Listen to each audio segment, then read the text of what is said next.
Chapter 17, Lesson 3, the United States gains territory. So the United States basically has gone ahead and taken over all the area that's part of the continental United States, everything from California to New York, Florida to the Dakotas and everything in between. So basically, the United States starts to expand outwards, and one of the first places it looks at is Alaska, then Hawaii, and then after that, some other places too. But Alaska and Hawaii, they set their sights on after the Civil War. Alaska earlier on, and that was a little bit more peaceful and a purchase. And then Hawaii, sort of, they support a rebellion, which we'll get to in a minute. And they did start to take over other overseas territories as well. So the Russians, there have been a few Russians that had colonized Alaska, not a ton, but few people lived there outside of the Inuit who had lived there for thousands of years, and the Native American population there. And in 1867, Russia offers to sell Alaska to the United States, and this is the check that goes ahead and shows basically the payment. And William Seward agrees to buy it for $7.2 million. That's a pretty substantial amount of cash, but that's 2 cents an acre, which is a pretty good deal. Now, a lot of people made fun of him. He called it Seward's Folly and Seward's Icebox because he couldn't think of what possible use Alaska would be. But then, actually, there was a big gold strike that happened, the Klondike Gold Rush, and then after that, even into modern times, it's been an important source of oil and also timber since oil was discovered in Alaska. Now, the Kingdom of Hawaii had a substantially different situation. People lived there for hundreds of years. They'd gone through the Pacific and eventually colonized all the islands. So people had lived there for at least several hundred years. And the English captain, James Cook, had sort of discovered it for Europeans. And this is all of his voyages. He went all over the place. And Christian missionaries eventually show up, and people bit by bit start showing up. Very nice place to live, Hawaii, in terms of temperature. And if you like sun, then it's a great place to visit. But it's also perfect for sugar and pineapple plantations, which there wasn't a lot of good places for that in the United States. So a lot of people, well, a lot of rich people set up these sugar and pineapple plantations and used the workers there. And really, in a lot of ways, they had a lot of economic power. Now, some U.S. businessmen became very wealthy, and they liked the arrangement they had, but then a new queen came to power. Her name was Queen Liliuokalani. And she wanted the Native Hawaiians to have more political power. But the planters did not like that, did not want that, so they plotted with the U.S. government to overthrow her, and then they did. Dole, one of the main people, was involved. That's the Pineapple Canyon Company. One of the main people that pushed for this. They wanted to join the U.S. and thought they would get to do that immediately, but the president at the time, he refused to allow them to do that because he didn't like the way that things had been handled. That was under Grover Cleveland.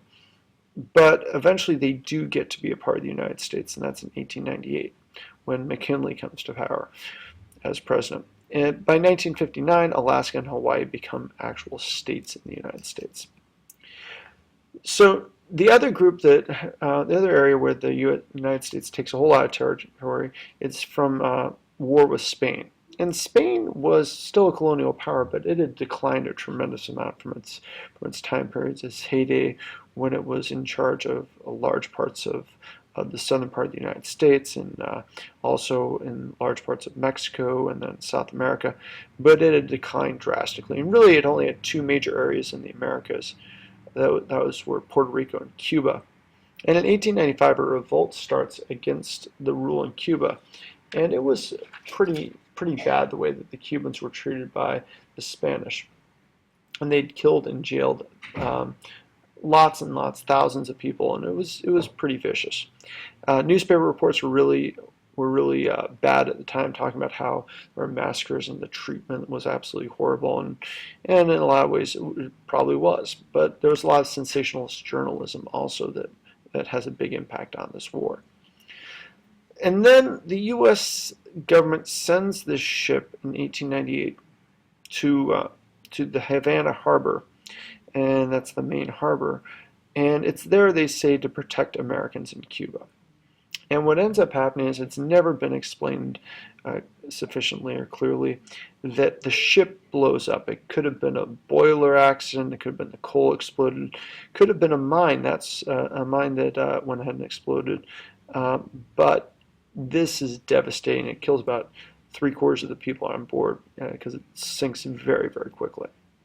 Now, two newspapers at the time, one run by William Randolph Hearst and also a guy named Joseph Pulitzer, they just are having this newspaper coverage war where they're trying to get more and more sensational, so they sell more and more papers. And they ramped up their coverage, and they clearly blame Spain. And they're beating the war drum to try and get the United States involved in this. This is an actual image here of one of the papers here. The destruction of the warship Maine was the work of the enemy, and stuff like that. This idea of rewards to show how it actually happened, and then this drawing of how they thought that the Spanish had set up a mine against them. And that's never been proven clearly. And probably was the worst thing that could happen for the Spanish, because the U.S. comes in and they're able to beat the Spanish very quickly. The United States decided to attack, and they took over Puerto Rico and Cuba and the Philippines pretty easily in a lot of ways. The Philippines, we're going to get back to in a minute. That was not as pretty. Well, either way, it wasn't pretty, but it was not as easy, because what ends up happening afterwards is important. The Rough Riders, they're Assistant Secretary of the Navy, Theodore Roosevelt. He's in the center there. Later on becomes the president. But he quits the Assistant Secretary of the Navy position, and he starts a group called the Rough Riders, and they voluntarily go and fight in Cuba against the Spanish. They have a very famous charge up San Juan Hill and a fight. So there are also some African American soldiers that joined in that were from the Plains Wars. They were nicknamed the Buffalo Soldiers. And so basically they have a lot of, this is a quick, easy war from the American perspective. It's a devastating war for the Spanish. Again, they just lose just about everything they have in terms of the colonial possessions. But it's a quick war. The United States wins it. And the United States makes it so that Cuba becomes independent, which is an interesting choice. Instead of taking it over, they make it independent. The United States takes over Puerto Rico and the Philippines and some other islands as well. You'll see a map in a minute. The Philippines, they were against the Spanish colonialism, and when the Americans come and take over, they're like, cool, now we'll be free. And then the U.S. says, no, not so much. You're actually going to be under our control. And the U.S. controls them pretty brutally and puts down their rebellion. Eventually, after World War II, before World War II, the Spanish, the Japanese go ahead and take over the Philippines, and then the Philippines become independent after World War II.